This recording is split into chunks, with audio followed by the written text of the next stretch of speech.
নমস্কার, আপনারা দেখছেন TV9 বাংলা। আমি কমলেশ। আমরা একেবারে শীতের শেষ পর্যায়ে দাঁড়িয়ে রয়েছি, কিন্তু এই শেষ পর্যায়ে দাঁড়িয়েও শীত কিন্তু বেশ সুন্দর একটা কামব্যাক করলো বলা যায়।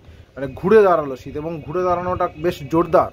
তার কারণ আজকে পশ্চিমাঞ্চলের দিকে উত্তরবঙ্গে, বিশেষ করে উত্তরবঙ্গে জাঁকিয়ে শীত বলা যেতে পারে, এবং বাকি রাজ্যে হালকা শীত তার কামব্যাক হয়েছে।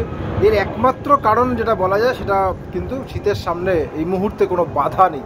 উত্তর ভারত থেকে পূব ভারতে কোথাও মেঘলা আকাশ, জলীয় বাষ্পের ধাক্কা, এই এই এই যে জিনিসগুলো বারবার আমরা দেখেছি, বৃষ্টি কোনোটাই নেই। আমরা উপগ্রহ চিত্র দেখছিলাম, উড়িষ্যা এবং অন্ধ্র দিকে একটু মেঘ রয়েছে, কিন্তু অ্যাজ সাচ দিল্লি থেকে যদি কলকাতা দেখা যায় বা উত্তরপ্রদেশ, বিহার, ঝাড়খণ্ড হয়ে কোথাও কোনো বাধা নেই। এবং বাধা নেই বলেই বেশ জোরে হিমেল হাওয়া বইছে। কত জোরে বইছে জানেন? এইমাত্র আমরা দিল্লির মৌসুম ভবন থেকে একটা তথ্য পেলাম, আপনাদের সঙ্গে একটু শেয়ার করি। ঘন্টায় 25 থেকে 30 কিলোমিটার বেগে জোরে হিমেল হাওয়া বইছে। কেন বইছে? তার কারণ হচ্ছে, গত কদিনে আপনারা যারা একটু খোঁজ রাখেন জানেন নিশ্চয়, আমরা রোজ বলছি, উত্তর ভারতে, বিশেষ করে উত্তর পশ্চিম ভারতে পশ্চিমী ঝঞ্ঝার একটা বড়সড় প্রভাব পড়েছিল, এবং তার প্রভাবে দফায় দফায়, মানে যদি দেখা যায় জানুয়ারির শেষ থেকে ফেব্রুয়ারির প্রথম কয়েকদিন পর্যন্ত দফায় দফায় কাশ্মীর, হিমাচল, উত্তরাখণ্ডে তুষারপাত হয়েছে। মানে কোথাও কোথাও 4-5 ফুট পর্যন্ত বরফ পড়েছে।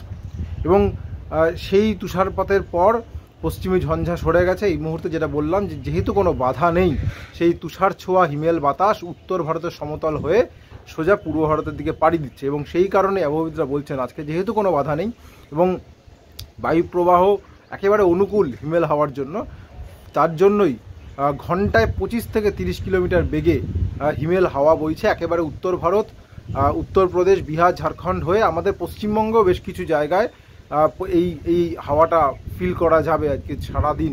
ফলে দিনের তাপমাত্রা স্বাভাবিকের থেকে নিচে থাকবে, এটা আশা করা যায়। আপাতত দিন তিনেক এই ঠান্ডা যে স্পেলটা আজকে শুরু হলো, আপাতত দিন তিনেক এই ঠান্ডা স্পেলটা থাকবে। তারপর অবশ্য তাপমাত্রা বাড়ার একটা পূর্বাভাস। আপাতত ওদিকে যাচ্ছি না, আজকে কোথায় কেমন তাপমাত্রা নামলো সেটা একটু দেখে নিই।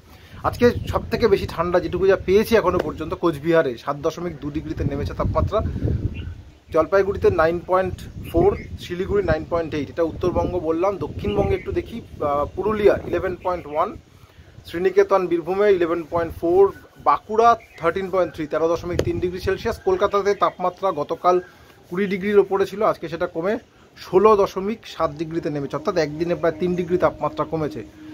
আবহাওয়াবিদরা বলেইছিলেন যে সপ্তাহের শেষে তাপমাত্রা কমবে। শুক্রবার রাত থেকে আশা করা হয়েছিল, সেটা একদিন আগেই হয়ে গেল। ভালোই হলো, যারা শীতপ্রেমী তারা তো এইরকমই চাইছিলেন যে অন্তত শীতটা ফিরুক। দমদমেও রয়েছে 16 ডিগ্রি আশপাশে তাপমাত্রা, অর্থাৎ গোটা বাংলাতেই তাপমাত্রা কমেছে। কোথাও একটু বেশি উত্তরবঙ্গে, কোথাও একটু তুলনায় কম, যেটা পুরুলিয়া, বাঁকুড়া বা বীরভূমে বলা যায়। আর তার থেকে অনেকটাই কম ঠান্ডা কলকাতা লাগোয়া অঞ্চলে। কিন্তু যাই হোক, এখনকার স্বাভাবিক তাপমাত্রা 17, 16, 17 সেই পাল্লায় ফিরেছে। আরও খানিকটা হয়তো তাপমাত্রা, যেটা আজকে ধরুন 16.7 রয়েছে, এটা হয়তো আর একটু কমবে, হয়তো 15-16-র মধ্যে আসতে পারে, একটু তাপমাত্রা কমতে পারে, যেহেতু এই ঠান্ডা হাওয়াটা দিচ্ছে। স্বাভাবিকভাবেই দিনের তাপমাত্রাটা অতটা হয়তো 24-25 আশপাশে থাকবে, ফলে রাতের তাপমাত্রা কমার একটা সুযোগ থাকবে। এবং একই সঙ্গে জেলাতেও তো তাপমাত্রা কমবে। এবং আবহাওয়াবিদরা বলছেন যে এই স্পেলটা, মানে একেবারে শেষ ইনিংসে এসে এই যে স্পেলটা, এটা দিন তিনেক মোটামুটি এই শুক্র, শনি, রবি থাকবে। তারপরে আবার তাপমাত্রা একটু একটু করে বাড়তে শুরু করবে। আগামী সপ্তাহেই সরস্বতী পুজো, ভ্যালেন্টাইন্স ডে একই দিনে, মানে একটা বড়সড় উৎসব। সেই উৎসবে কেমন আবহাওয়া থাকবে সবাই জানতে চাইছেন, অনেকেই উৎসুক যে সেদিনকে কেমন থাকবে। এরকম ঠান্ডা কি থাকবে?